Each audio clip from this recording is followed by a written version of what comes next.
Bonjour à tous les musiciens d'IA, c'est Guylaine de Gills Records, j'espère que vous allez bien.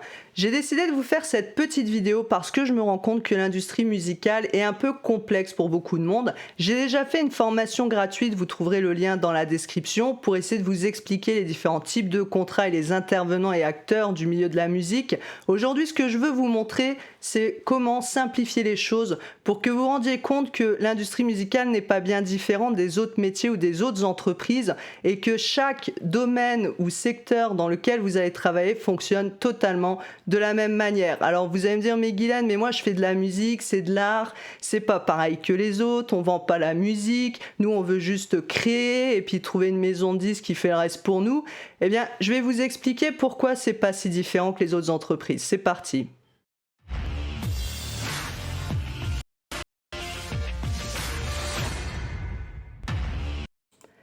Alors, j'ai préparé mon petit tableau pour vous montrer en interactivité totale comment ça fonctionne. On va partir de 3 points, en fait, différents. Vous avez d'un côté, donc, l'artiste. Hop, je fais n'importe quoi là. Vous avez d'un côté l'artiste salarié, d'accord? L'artiste salarié, hop, je vais essayer d'écrire bien. Artiste salarié.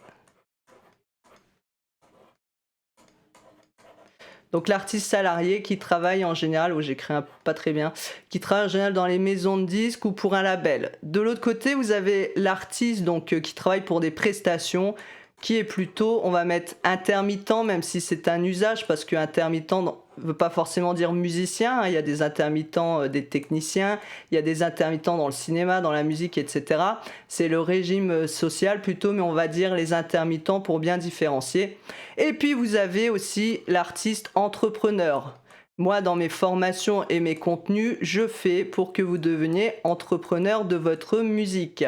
Entrepreneur de votre musique, vous allez comprendre que ça va vous permettre de développer vos communautés, votre audience, votre expérience, pour peut-être après aussi envisager d'avoir un statut d'intermittence et pourquoi pas plus tard devenir artiste salarié. Bien sûr, je vais faire des métaphores assez grossières, entre guillemets, on va dire, et je vais vraiment simplifier les choses, mais pour que vous compreniez le fonctionnement. Donc, imaginons, vous travaillez dans une entreprise. Hop, voilà.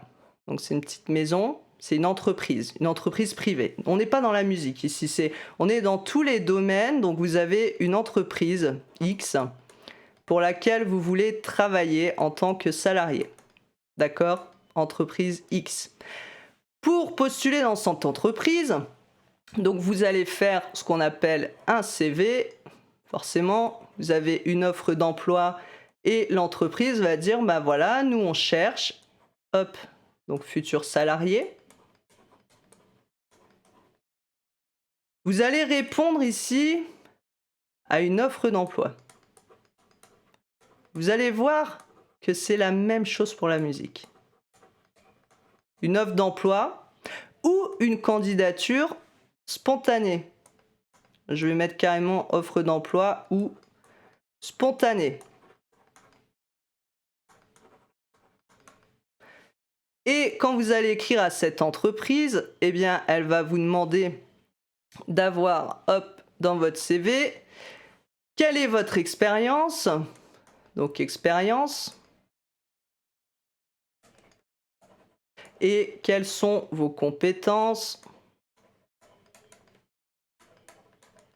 Et donc, vous allez donner expérience, je vais mettre un S parce qu'il peut y en avoir plusieurs expériences, plusieurs compétences. En gros, on va simplifier. Donc, vous postulez à une offre d'emploi, une candidature spontanée pour cette entreprise. Si c'est OK, eh bien ici, hop, vous allez signer un contrat. Et vous allez donc travailler, hop, pour cette entreprise qui va vous verser un salaire moins, on va dire, vos charges, les charges sociales, les charges patronales, etc., etc. Voilà, donc aux salariés. Alors vous allez me dire, c'est quoi le rapport avec la musique? Eh bien ici, ça paraît tout à fait normal quand vous postulez pour une entreprise privée ou même publique, hein, ça fonctionne de la même manière. Ça vous paraît normal quand vous écrivez une offre spontanée de dire à l'entreprise, ben voilà, moi ce sont mes expériences, telles compétences, voici mon CV, aujourd'hui j'en suis là et j'aimerais travailler pour vous et en échange, ben, vous allez me verser un salaire, moi les charges, on va signer un contrat et c'est très bien. Eh bien ici, dans ce fonctionnement, c'est la même chose que ce qu'on va appeler un contrat d'artiste.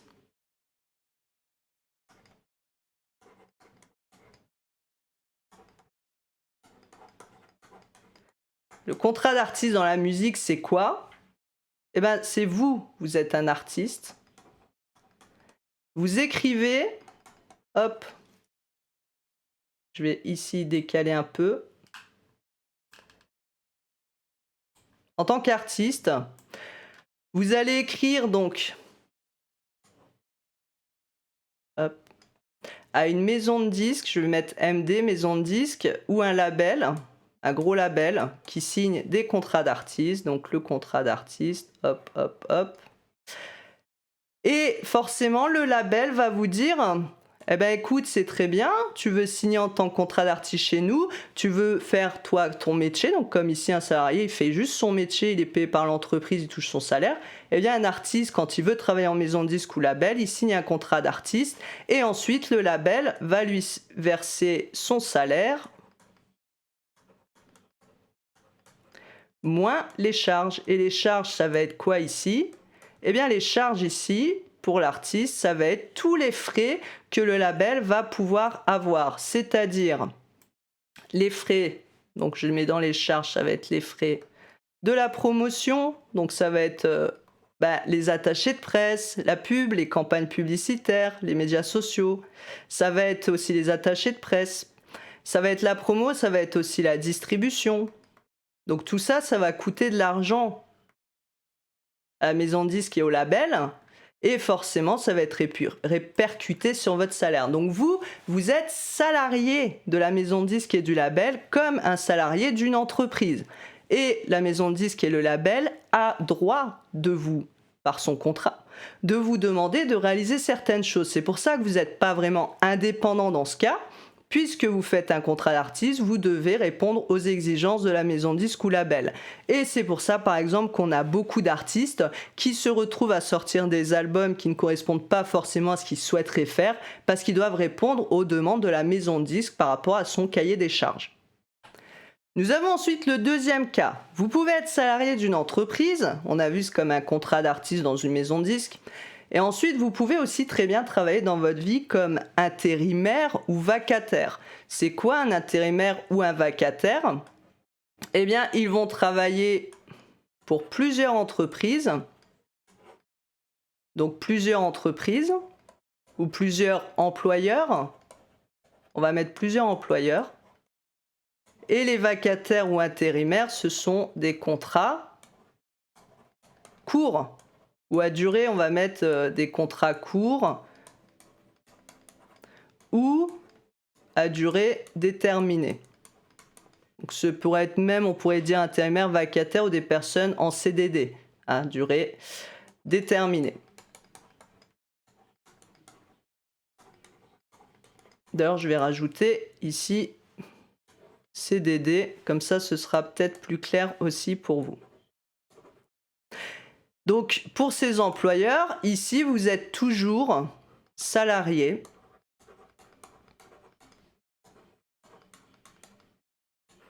de ces employeurs et vous faites toujours un contrat de salarié. Hop, hop, hop. À la fin, vous avez votre bulletin de salaire, vous avez travaillé pour la personne pour une durée déterminée et vous avez un salaire. Et bien pour ceux qui ont compris dans le milieu de la musique à quoi ça correspond, en faisant assez grossièrement bien sûr, hein, il y a d'autres spécificités, mais ici on est dans le statut de l'intermittence du spectacle. Intermittence. Hop. C'est tout à fait ça, c'est de l'intermittence du spectacle, tout simplement. Les intermittents du spectacle, en fait, sont généralement dans des... C'est pour ça qu'on parle d'intermittence, parce que ce sont des contrats courts ou à durée déterminée. On sait bien, ça, vous savez, l'intermittence, ça vient quand même du milieu du cinéma en particulier, parce qu'on sait qu'un film, eh ben, ça va avoir telle durée pour les tournages, etc. Et qu'après, ben, les techniciens, principalement, ben, se retrouvent, ou les acteurs, ben, sans contrat pendant un moment. Donc il fallait bien avoir une gestion, entre autres, du chômage pour ces artistes. Donc l'intermittence, c'est la même chose. L'intermittent va travailler donc pour plusieurs employeurs. Ça peut être des boîtes de production, ça peut être des salles de spectacle, des mairies, des employeurs privés. Et pour les musiciens, eh bien voilà, l'intermittent du spectacle va signer un contrat et touchera un salaire et cotisera au chômage comme un salarié. Ce que je n'ai pas dit tout à l'heure et qui est important, c'est que vous cotisez bien sûr pour le chômage dans ces cas-là et qu'à chaque fois vous avez un bulletin de salaire. Donc c'est très important à comprendre aussi par rapport à ce point-là. Le dernier cas qu'on va évoquer, c'est la personne qui ne souhaite pas être salariée d'une entreprise ou qui ne souhaite pas faire de vacations, d'intermittence ou des CDD. La personne veut travailler à son propre compte. Donc, c'est ce qu'on va appeler un entrepreneur. L'entrepreneur, eh bien, il décide de ne pas travailler pour quelqu'un, de ne pas être salarié, de ne pas dépendre d'une entreprise et de gérer lui-même sa propre entreprise. Donc dans ce cas-là, l'entrepreneur n'a pas à fournir de CV, d'expérience, de compétences ou d'autres à une entreprise qui va l'embaucher, puisque l'entrepreneur va directement agir avec ses clients. L'entrepreneur va s'occuper du coup, il va être payé, alors il n'aura pas forcément de bulletin de salaire, il ne va pas forcément cotiser au chômage parce que ça dépendra de son statut juridique. Suivant le statut, vous pouvez avoir un salaire, vous pouvez vous verser des cotisations chômage. Des fois, il faut prendre des assurances supplémentaires. Vous savez qu'on n'y pense pas souvent, mais c'est des choses à prendre en compte. Vous avez un statut juridique. Et en fait, ici, vous faites un contrat directement avec votre client. Hop, on va mettre contrat avec le client. Et le client, ici, vous verse pas un salaire, mais il va payer une facture.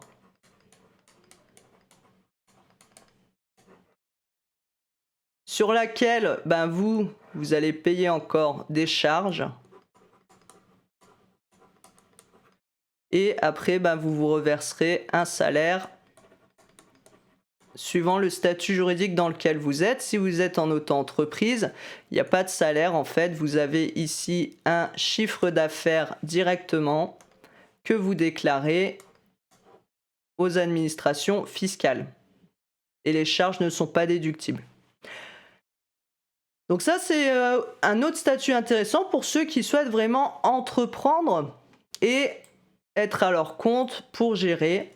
Et quand ils vont travailler du coup avec les clients, à chaque fois, il y aura une facture, un contrat, et ils ne dépendent de personne et ils sont totalement libres dans leur choix et dans les prestations qu'ils proposent. Eh bien, ça fonctionne pareil pour les artistes, ce qu'on appelle les artistes entrepreneurs. C'est-à-dire que vous allez être votre propre patron. Oh là là, j'oublie des mots. Entrepreneur, artiste entrepreneur. Vous êtes votre propre patron. Et en tant que propre patron, eh bien, c'est vous qui allez travailler. Vous allez créer votre musique ou vos prestations. Vous allez vous occuper de votre promo, de votre marketing. Donc ça, c'est important, c'est pas les autres qui le feront pour vous, c'est vous qui le faites pour vous puisque vous êtes artiste entrepreneur. Et quand vous aurez atteint ici un certain niveau d'expérience, de compétences, d'audience, eh bien, vous pourrez tenter, de contacter des maisons de disques ou des labels si vous ne voulez plus être entrepreneur, d'accord, pour proposer deux choses. Ça, vous pouvez le faire aussi en démarrant, sans être artiste entrepreneur, mais c'est intéressant de faire le lien ici. La maison de disques, vous pourrez lui proposer soit de devenir salarié, du coup vous laissez tomber votre entreprise et vous devez répondre aux exigences, soit vous allez pouvoir faire ce que je vais appeler de la sous-traitance. C'est un peu la même chose avec ce qu'on appelle, vous avez peut-être déjà deviné, un contrat de distribution.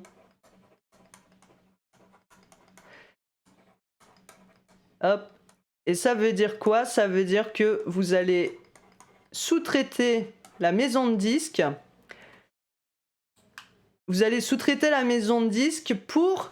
Ben voilà, vous allez travailler sur toute votre entreprise, votre projet musical. Le projet, il est prêt. Vous contactez la maison de disques et vous dites « Ok, voilà, moi j'ai un album qui est prêt, je l'ai produit, je l'ai payé, je suis le producteur. Maintenant, je cherche une aide pour le distribuer parce que moi, j'ai pas le réseau. » Et dans ce cas-là, vous sous-traitez la maison de disques ou le label pour faire un contrat de distribution. Et c'est eux qui vont s'occuper de payer tout ce qui concerne le pressage et la distribution. Donc c'est bien important de faire la différenciation entre ces différents statuts. Et ce que je voulais vous montrer ici, eh bien, c'est simplement que ça fonctionne de la même façon, peu importe si vous êtes en entreprise ou dans la musique, c'est le même fonctionnement. Vous allez d'un côté être salarié. Quand vous écrivez à une maison de disque ou un label en disant « Moi, je suis un artiste et je cherche une maison de disque ou un label pour vendre ma musique et pour me faire un contrat, moi je veux des avances, moi je veux avoir de l'argent mais je veux m'occuper de rien », eh bien vous avez un statut de salarié comme dans une entreprise et vous ne serez pas libre de vos choix. Il faut bien comprendre que cette entreprise, une maison de disque c'est une entreprise, elle va investir sur vous comme une entreprise paye un salarié et donc du coup vous aurez des droits et des devoirs par rapport à cette entreprise, ce qui est tout à fait normal puisque elle va payer votre travail, elle va payer votre prestation pour après elle aussi gagner de l'argent derrière et c'est ce que fait toute entreprise. Si maintenant vous n'avez pas envie d'être en contrat toujours avec la même maison de disque ou le même label, eh bien vous pouvez travailler en étant prestataire de votre service, mais toujours en étant salarié de plusieurs employeurs. Et c'est ce que font beaucoup d'artistes ou de musiciens qui jouent dans des orchestres de bal, ou dans des orchestres à la télé, ou dans des groupes, où voilà, vous avez plein de choses, ou qui font des cours de musique, etc. Là, vous allez être un peu comme un intermittent du spectacle qui est intérimaire, vacataire, et propose des contrats à plusieurs clients en faisant toujours un bulletin de salaire.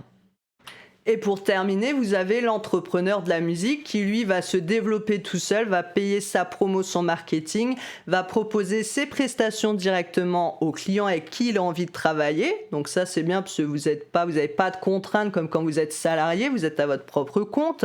Et ensuite vous pourrez essayer de sous-traiter auprès de plus grosses maisons de disques ou labels avec vos projets musicaux pour faire de la distribution. Mais dans ce cas-là, si vous êtes entrepreneur, la maison de disques ne va pas vous salarier. Ou alors il faudra arrêter votre entreprise pour devenir salarié et répondre aux exigences et à ce que vous demande cette maison de disques ou ce label. Dans les contenus que je vous propose sur les musiciens DI et Guilds Records, moi mon objectif c'est d'aider les artistes émergents qui débutent dans le milieu de la musique. Alors ça ne veut pas dire que vous débutez dans la musique, ça fait peut-être 20 ans que vous jouez de la musique, mais j'ai parfois des intermittents du spectacle qui sont en place depuis 30 ans, mais qui n'ont pas la connaissance du milieu musical, du fonctionnement, et qui me contactent parce qu'ils veulent devenir entrepreneurs de leur musique et ne connaissent pas le fonctionnement. C'est comme quand vous êtes salarié d'une entreprise, vous ne savez pas forcément comment créer une entreprise. Et bien c'est pareil dans la musique. Donc ce qu'il est important de comprendre, c'est que moi je vais vous aider pour commencer à démarrer votre projet musical, à mettre les choses en place, à trouver vos clients. Vos clients en fait, je ne l'ai pas mis ici, mais pour nous dans la musique, c'est quoi nos clients ? Nos clients, c'est notre public, c'est notre audience. Mais c'est aussi, si on fait de la musique à l'extérieur, eh bien, c'est les mairies, c'est les entreprises privées, etc., etc. Ça peut être les mariages, ça peut être... Enfin, vous voyez, il y a plein de choses. Tout ça, ce sont nos clients. On travaille pour eux, on développe notre projet. Et donc, forcément... Vous pouvez pas arriver en écrivant à quelqu'un en disant moi je veux juste faire de la musique et je veux pas faire le reste mais je veux avoir tout l'argent pour moi. Non, ça fonctionne pas comme ça. Vous n'allez pas dans une entreprise demain pour trouver un travail et vous dites au gars ok, moi tu m'embauches mais j'ai aucune expérience, j'ai aucune compétence mais je veux gagner tel salaire et je veux faire ci et je veux faire ça. Non, ça fonctionne pas comme ça. Bah, dans la musique, c'est pareil. Vous pouvez pas aller dans une maison de disques ou écrire un label en disant: «Moi, je veux faire que de la musique, mais je veux faire aucun effort et j'ai aucune compétence, j'ai pas d'audience, j'ai rien, mais je veux gagner de l'argent». Non, quand vous allez chercher du travail, il faut quand même avoir une certaine compétence, une certaine expérience et vous aurez un salaire équivalent à aussi, bah, votre niveau de notoriété en musique. C'est vraiment important de bien comprendre cela. C'est pour ça que moi, encore une fois, je vais vous aider à développer votre audience, à créer voilà votre entreprise, entrepreneur de la musique. Ça veut tout dire, hein, c'est votre petite entreprise, c'est votre projet musical. Ce qui ne veut pas dire que vous allez travailler tout seul, parce que vous voyez, vous allez pouvoir sous-traiter avec des maisons de disques ou labels. Vous allez avoir besoin d'autres personnes. Un entrepreneur ne travaille pas tout seul. Un entrepreneur travaille avec des coachs. Il se forme aussi. C'est important de se former sur l'industrie musicale, sur les contrats, sur le droit dans la musique. C'est quand même important. Vous portez un projet musical, eh bien, de connaître ce qui se passe, tout cet écosystème. Sinon, en effet, il faut juste être salarié d'une maison de disques. Mais aujourd'hui, il n'y a plus de budget pour développer des artistes, puisque les artistes se développent de plus en plus tout seuls et que la musique n'est plus consommée et ne fait plus gagner autant qu'avant. Les maisons de disques cherchent déjà maintenant des artistes qui ont déjà eu cette phase d'entrepreneuriat et se sont développés avec d'autres personnes qui les ont aidés pour se former, pour créer leur projet, pour donner de la cohérence et aboutir. Et après, quand vous aurez atteint un certain seuil d'audience et de, on va dire, de cohérence avec votre univers musical et de crédibilité avec une audience à apporter à une maison de disques, là, moi, par exemple, je ne vous aiderai plus parce que moi, je ne suis plus à ce niveau. Moi, je vous aide avant. Et ensuite, le but, c'est de vous donner toutes ces compétences et connaissances pour développer ce qu'il faut dans votre projet pour que vous puissiez après essayer, si vous voulez être salarié d'une maison de disques ou autre, d'aller toquer à la porte.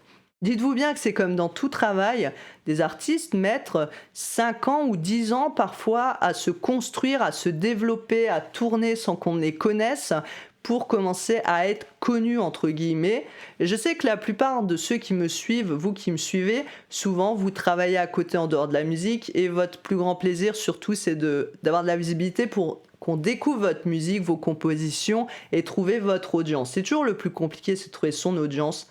Mais si vous suivez tous les tutos, les formations et que vous démarrez sur le domaine, eh bien, si vous suivez tout ça étape par étape, il n'y a aucune raison que ça ne fonctionne pas. Et si vous vous y donnez à fond, que vous travaillez pour, à un moment, vous pouvez que réussir à aboutir vers le succès que vous cherchez. Allez, bon courage, chers musiciens d'IA.